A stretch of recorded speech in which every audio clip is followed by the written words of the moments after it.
Good evening. How's everybody doing? Great to be learning with you on a Tuesday, Yom Shlishi. Let's light up the darkness.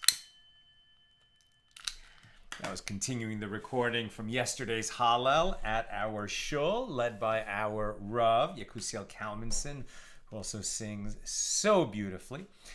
Who's in the house? Steve in New Hampshire, Melissa in Great Neck, Bill in Mid-Missouri, Yehuda in South Carolina, Lorraine in Texas, Shandora in the Bronx, Guy in Ohio, Joe in the Inland Empire, Sharon with Cy the Talmud Cat in Lebanon, New Jersey, Tom in PA, Karen in Northern California, Paul in the Great Northwest. You know, this happened yesterday. I'm not seeing any comments on the YouTube side, but yesterday I heard later that there were comments on the YouTube side. I don't know why it's doing that. Let me see if I just refresh the YouTube feed. Does that change anything? No.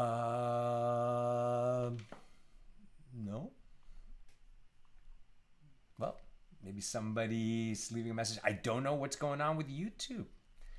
What is the story there? I don't know, but I'm guessing I am in Florida is over there, right? And Ella, I don't know why I'm not seeing those comments on the YouTube side. It's very, very strange. I apologize. I'm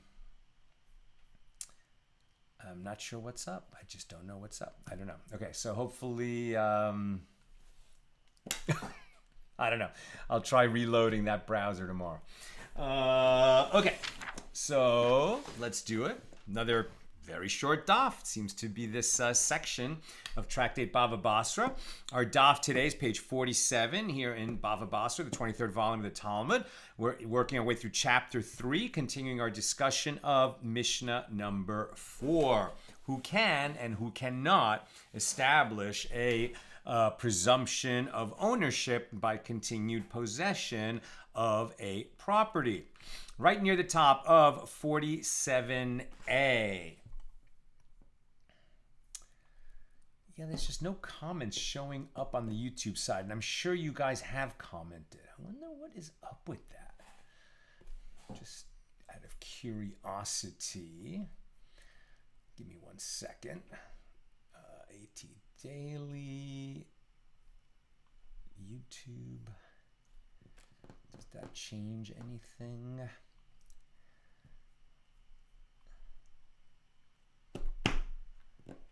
No? The comments aren't showing up? Some kind of weird thing. Okay, I don't know. I'm not sure what that is. Maybe I need to reboot this computer. Okay, at any rate, page 47a. Rabbi Yochanan said, a craftsman does not have the ability to establish the presumption of ownership because property deposited with him is presumably for the purpose of him working on it, not because he bought it and now he is the owner of it. So the fact that it's in his possession for 3 years by itself does not establish a presumption of ownership the way it would for somebody who is not a craftsman or not a sharecropper, another kind of person who can be on a piece of property for an extended amount of time without getting the presumption of ownership because the nature of his relationship to that property is not one of owner, as a sharecropper is working there for the owner. So, but how does this extend to the son of a craftsman? That's what we're talking about. So a craftsman does not have the ability to establish a presumption of ownership, but the son of a craftsman has the ability to establish the presumption of ownership. A sharecropper does not have the ability to establish the presumption of ownership, but the son of a sharecropper has the ability to establish that presumption.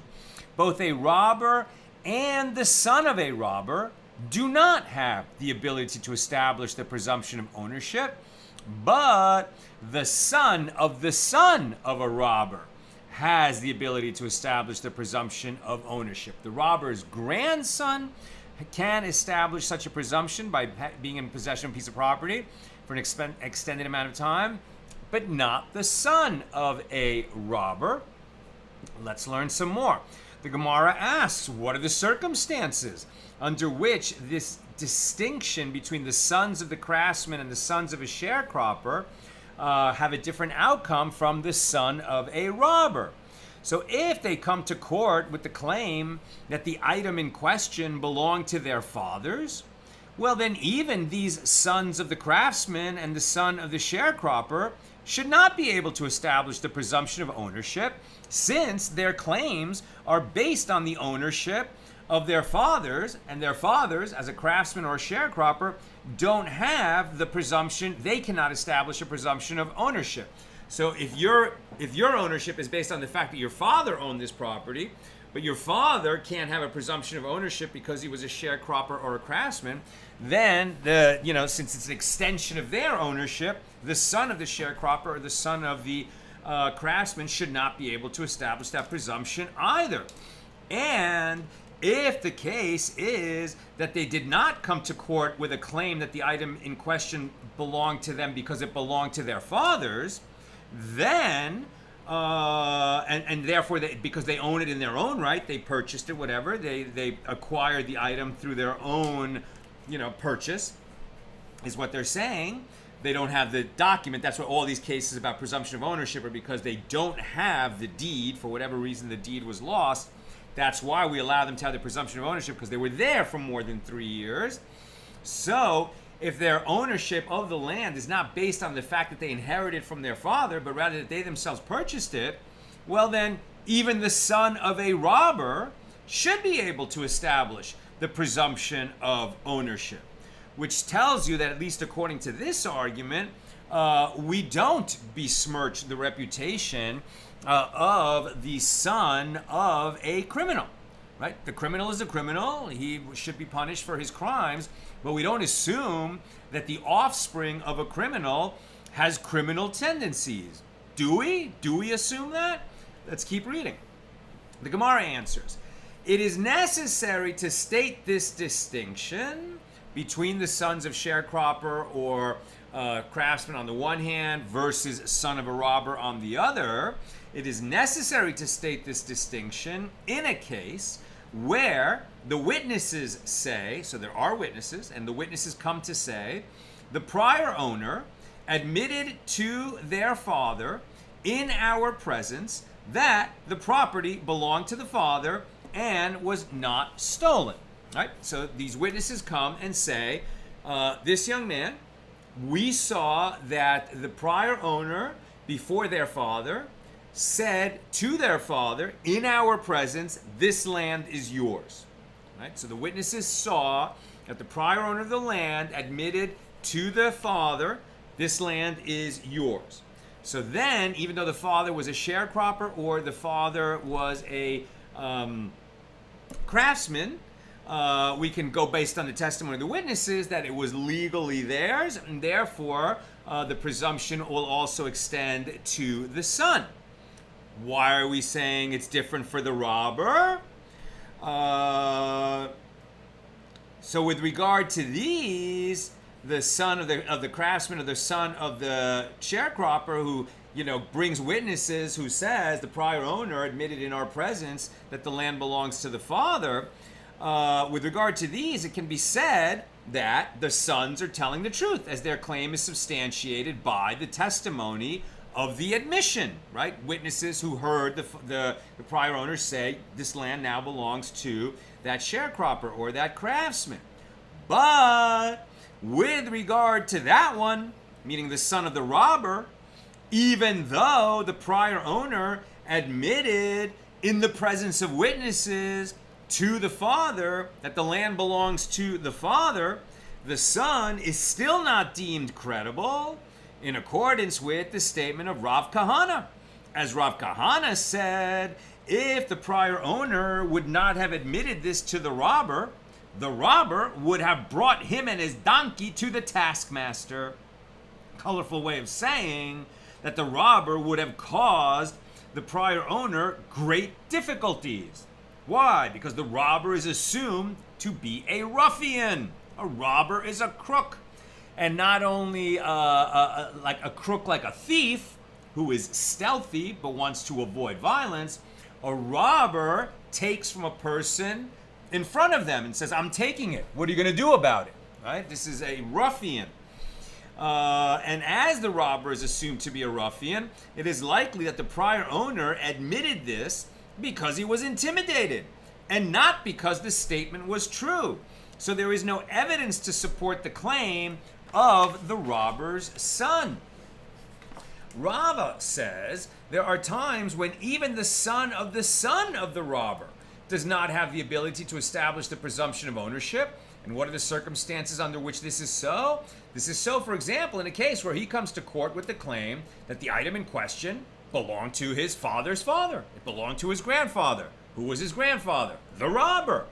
Since his claim is based on it having belonged to the one who did not have the ability to establish the presumption of ownership, because he's a robber, he too is unable to establish the presumption of ownership. Remember, his story isn't that I bought the land. Then he's like anybody else. But if his story is I inherited it from my father, the robber, or I inherited it from my grandfather, the robber, then we have no presumption of ownership. He's going to have to bring more evidence. The Gemara asks, what are the circumstances under which a person is considered a robber who does not have the ability to establish the presumption of ownership?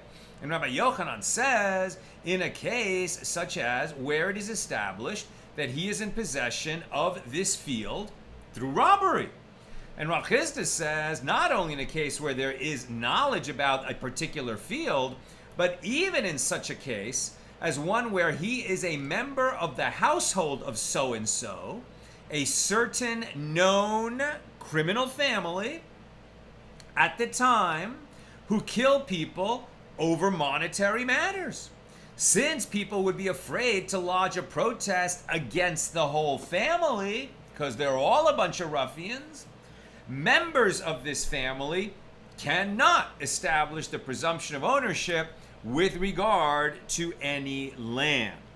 So that is certainly a case where the sins of the father are visited on the son. Not in the sense that the son would have to be punished, would go to jail, needs to atone for the sins of the father, but it's a situation where if he inherited from the father, we can't assume that it was legit, and even, you know, there, under certain circumstances where he's part of an acting crime family where they are intimidating people, and people would be afraid, even though this guy, we haven't established that he himself is a crook, if he's a member of a mob, right, a crooked family, then people might be afraid to complain even against this one whose reputation, you know, might be fine, but being a member of that family, people are intimidated, people are afraid, and so for him to establish ownership of something, he's not going to get the benefit of a presumption of ownership. He can still own in his own right, but he's going to have to bring evidence that he purchased it properly, or if he inherited it, he's going to have to really get good, solid evidence that his father, the robber, actually purchased this particular piece of property honestly, so that he could inherit it and still hold it. But no presumption will adhere to him. New subject. The sages taught a craftsman does not have the ability to establish the presumption of ownership if he descended from his position of craftsmanship and no longer works at that craft. Then he has the ability to establish the presumption of ownership with regard to items related to his former craft. A sharecropper does not have the ability to, so let me just read that again. A craftsman does not have the ability to establish the presumption of ownership, But if he descended from his position of craftsmanship, meaning he retired, right? He left being a craftsman, or he had a career change, and he is no longer in the business of being a craftsman who receives such property for the purpose of building it or repairing it, then he can have a presumption of ownership even over the kinds of property that formerly he couldn't have such a presumption over because he was in that business. But he has to have made a break, right? A clean, complete break from that business. A sharecropper does not have the ability to establish the presumption of ownership over the land that he's working for an owner. And even if he is the owner, right, he's going to have to prove it because normally he's been seen as somebody who is a sharecropper. If the sharecropper descended from his position as a sharecropper, again, he retired as a sharecropper, or he saved up enough money to become an actual owner. So then he has the ability to establish the presumption of ownership with regard to land that he works and from which he profits for 3 years. A son does not have the ability to establish the presumption of ownership with regard to his father's property, nor a wife with regard to her husband's property. But with regard to a son, because a son or a wife are living on that property, they have a reason to be there. So just the fact that they were there doesn't mean that they're the actual owner when it seems like it probably belongs to the father or to the husband. But with regard to a son who separated himself from his father's finances and a woman who became divorced, well, then they are like other people with regard to this property, and they have the ability to establish the presumption of ownership, right? If she's divorced, and then after her divorce, she's living on a piece of land that formerly belonged to her husband, and she's there uncontested for more than 3 years. Well, it's not that she's on that land because she's his wife, because she's his ex-wife. And if she's still on that land 3 years after the marriage ended, it must be that she's the actual owner, and she has the presumption of ownership. Now, the Gemara asks, granted it was necessary to state that a son who separated himself establishes the presumption of ownership. If the Baraisa had not stated this, it would enter your mind to say that the father forgave the unauthorized use of his land by his son and did not lodge a protest despite the fact that the land did not actually belong to the son. Therefore, the Baraisa teaches us that this is not so and that the son does establish the presumption of ownership, and we don't assume that, well, the only reason he's there is because his father let him be there, even though the kid is independent. If he's on that land, he can establish a presumption of ownership, even though it previously belonged to the father. But in the case of the woman who became divorced, it is obvious that she has no relationship with her ex-husband. So why is it necessary for the Baraisa to teach that she can establish a presumption of ownership? That should be obvious. And the Gemara answers, no, it is not obvious, and it is necessary to teach that she does not establish the presumption of ownership in a case where there is uncertainty whether she is divorced or whether she is not divorced. And this is in accordance with the opinion of Rabbi Zera. So if she's for sure divorced, she can establish the presumption of ownership. If she's for sure married, she cannot establish the presumption of ownership. What if there is a suffix get, right? There's a doubt whether the divorce happened or not. Then what? So this is in accordance with the opinion of Rabbi Zera. As Rabbi Zera says, that Rabbi Yirmiyah bar Abba says, that Shmuel says, wherever the sages said with regard to a woman that there is uncertainty whether she is divorced or whether she is not divorced. For example, there was some uncertainty of whether the get that he sent to her was delivered in a legally proper manner. And if it wasn't, it might be that the divorce didn't take hold, and that's why there's uncertainty. So in such a circumstance, where we're not sure whether she's divorced or not divorced, her husband remains obligated with regard to her sustenance. So one might have thought that since she still has some right to her husband's property, insofar as he still has an obligation with regard to her sustenance, that he would not lodge a protest if she used his land without his authorization. It is therefore necessary to clarify that this is not so. And she has the ability to establish the presumption of ownership in her husband's property, even in a case of uncertain divorce. We are on page 47b, new subject. Rav Nachman said, Rav Huna said to me that with regard to all the types of people who do not have the ability to establish the presumption of ownership, when they bring proof by means of a document or witnesses that a field belongs to them, well, then their proof is a valid proof, and the court places the field in their possession. That's exactly what we would expect, right? The whole point was they don't have the deed. That's why we rely on the presumption of ownership. Certain people don't get a presumption of ownership because a sharecropper or a craftsman has other reasons for being associated with that property. But if they can prove that they legally purchased it because they have a ratified deed that was, as witnesses signed it, he finds the deed, or he brings the witnesses that were there when he bought the property, then he's proven that it is legally his, and now he owns the field. He's established as the owner. But if there is a robber who brings proof that a field is his, then his proof is not a valid proof, and the court does not place the field in his possession. As you can guess, this is due to a concern that the proof, the so-called proof, was obtained through illegitimate means. So once you have this reputation as a robber, somebody who uses violence and force to take property from others, then it's going to be very difficult for you to establish that something was legally obtained, that you legally obtained something, because people are going to suspect that you used intimidation and coercion to get this so-called proof. Now the Gemara asks, what is this teaching us? We already learned in a Mishna, Tractate Gittin 55b, that if one purchased land from a sicarius, or in Greek, sicarikon. What is a sicarius? This is a violent Gentile, a violent idolater, who had extorted the field from its owner with threats. And afterward, one returned and purchased the same field from the prior owner. So his purchase is void, as the owner of the field can say that he did not actually intend to sell him the field. And this teaches that a purchase following a robbery is invalid, despite the existence of documents or testimony rendering the statement of Rav Huna superfluous. Right?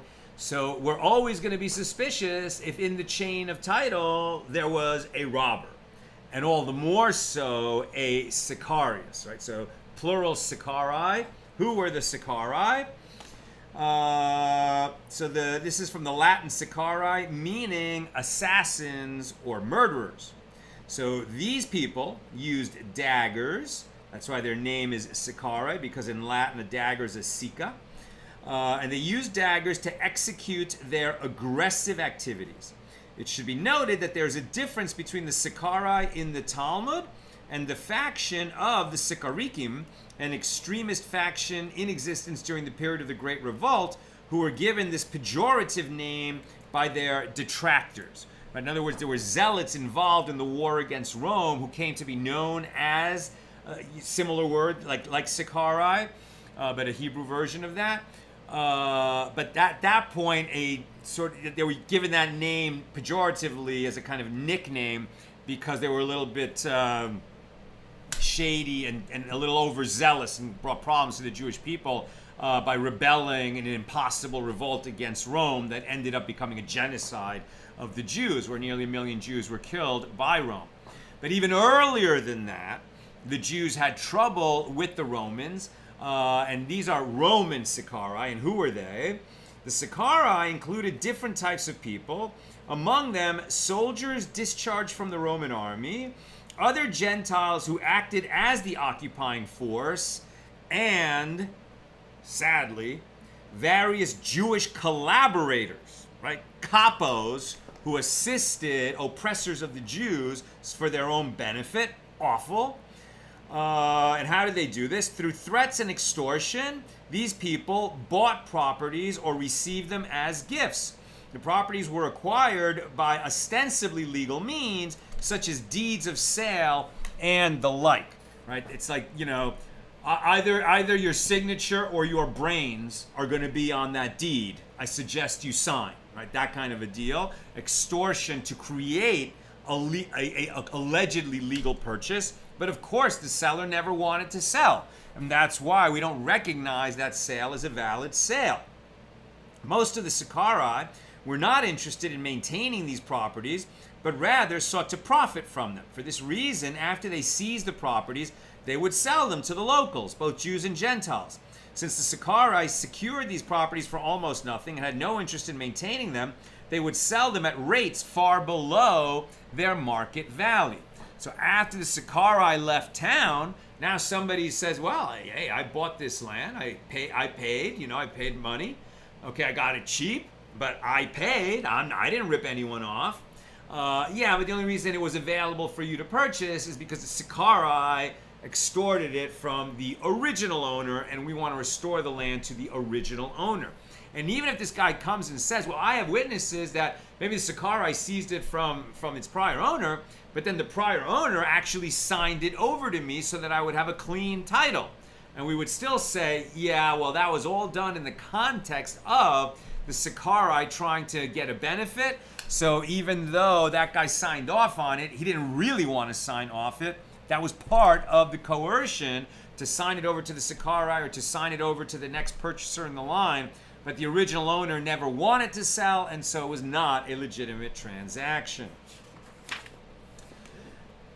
So the Gemara continues that Rav Huna's statement serves to exclude that which Rav says.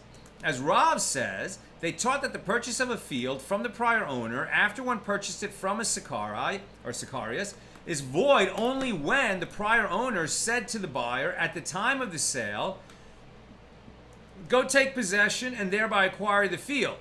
But he did not write a document. But if the transaction was performed along with a document being given, then the buyer did acquire the field according to this view. So therefore, Rav Huna teaches us that the rule is in accordance with the opinion of Shmuel. As Shmuel says, he does not acquire the field even if the transaction was performed along with a document being given until the owner of the field writes a property guarantee, i.e. a document that states that if the property is seized by the seller's creditor, the seller will reimburse the buyer for his loss. Writing that kind of a document indicates that it is a sincere transaction. You can see that they would have to be very careful and try to balance all the forces in play during a time of persecution. I'm almost done. Questions or comments, please get them in now. And Rav Bava concludes that discussion of the statement of Rav Huna that a robber does not retain possession of the field even if he brings proof of the transaction, with a comment in the name of Rav Nachman. The robber does not have the rights to the land, but he does have rights to the money that he paid for the land, and the owner has to reimburse him. Maybe we won't allow the robbers to do business, but if the robber actually did pay money, okay, he can't keep the field, but he can get the money back that he paid for it when he was trying to acquire it legitimately. We don't let him do it, but we give him his money back. In what case is this statement that the robber is reimbursed said? It is specifically where the witnesses said, the robber counted out the money for the owner and gave it to him in our presence. But if the witnesses said, the owner admitted to the robber in our presence that he received payment, then the robber is not reimbursed, as the admission may also have been made under duress. And this is in accordance with the opinion of Rav Kahana, who says, if the owner would not have admitted to the robber that he received payment, the robber would have brought him and his donkey to the taskmaster. Right? In other words, if he wouldn't have admitted that he received money, if he wouldn't say those words with his mouth, the robber might have killed him or intimidated him or beat him up or taken other of his property. So the fact that those words came out of his mouth does not indicate that it was a legitimate transaction because of the thug that was involved with it. That's what I have for us today. Just a few questions. Tom, does he need to present two witnesses that he is no longer a craftsman? Very interesting. So when we say that the craftsman retired, and so therefore he now is able to establish a presumption of ownership over something that he has held, for more than 3 years after his retirement, Does he have to prove that he is a retired craftsman? Probably. Probably, because otherwise, if he's known as a craftsman, that's his status quo. So in order to prove that he's not that anymore, he probably has to bring witnesses to establish that. Frank, do we call that squatting? In other words, occupying a property, no, not legitimately.